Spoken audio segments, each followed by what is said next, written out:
Now to a story you'll only see on WGN. Open house. Tonight, we're taking a tour of one of Chicago's oldest houses with one of its biggest personalities. WGN's Mike Lowe has tonight's cover story.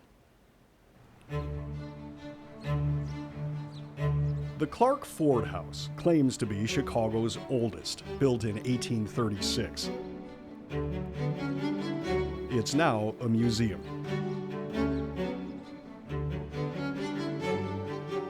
The Noble Seymour Crippen House also claims that title, but its location, Norwood Park, wasn't technically in Chicago when it was built in 1833.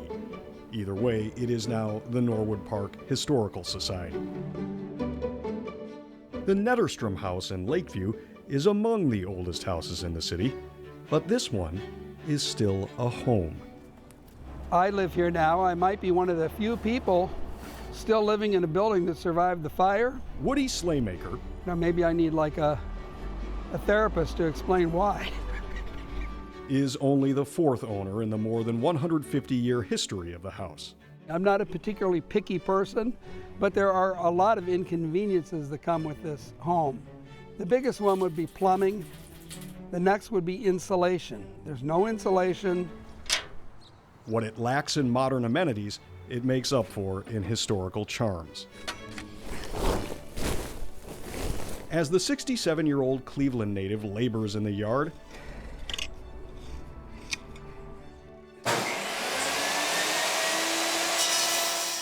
and in his workshop,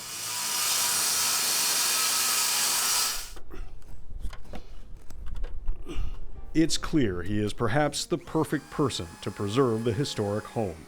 He sees himself as a steward who holds the keys and tickles them.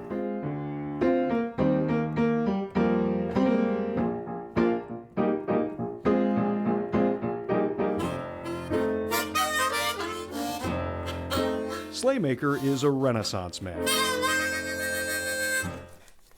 a musician, artist, and carpenter who became a worldwide art dealer and then a Chicago real estate investor.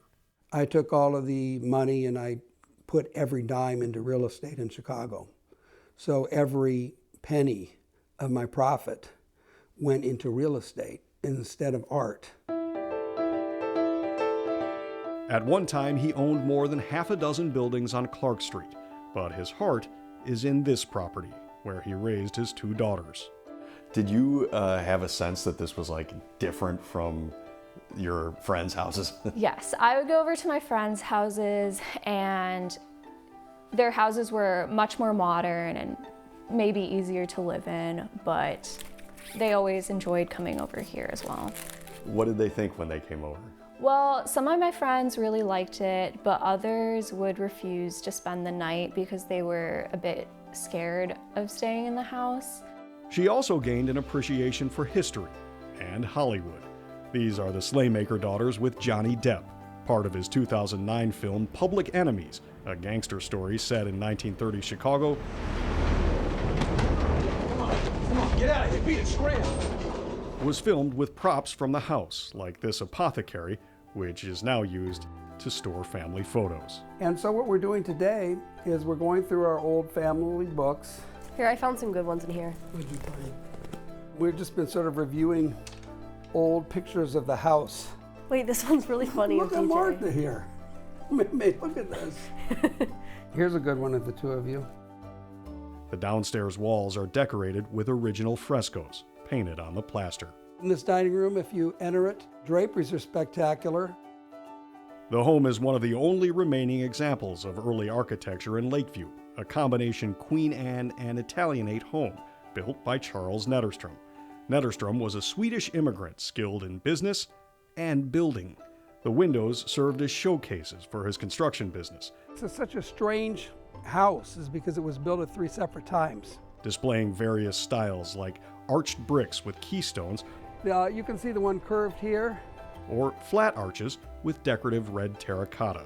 So this survived the Great Chicago Fire easily. In its heyday, it was certainly one of the fanciest homes in the city.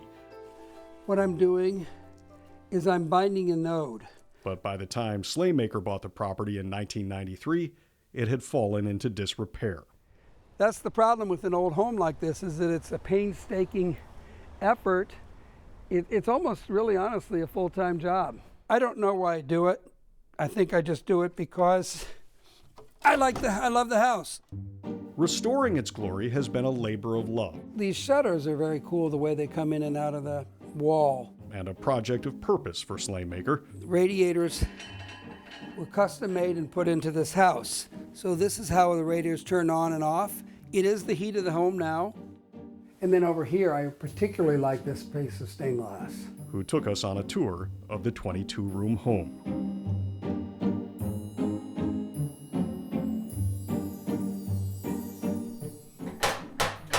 Behind the heavy front doors are the original wood floors. I know in this house there's everything. There's mahogany, there's walnut, there's oak, there's maple. The planks lead to the parlor. No longer used for entertaining guests, the Slaymakers use it to entertain themselves. Only famous people were supposed to come in here. We use it as a music room.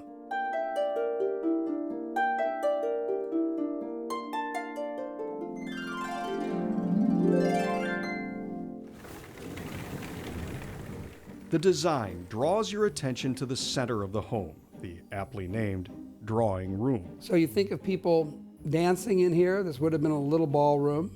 Behind the ballroom, there was business.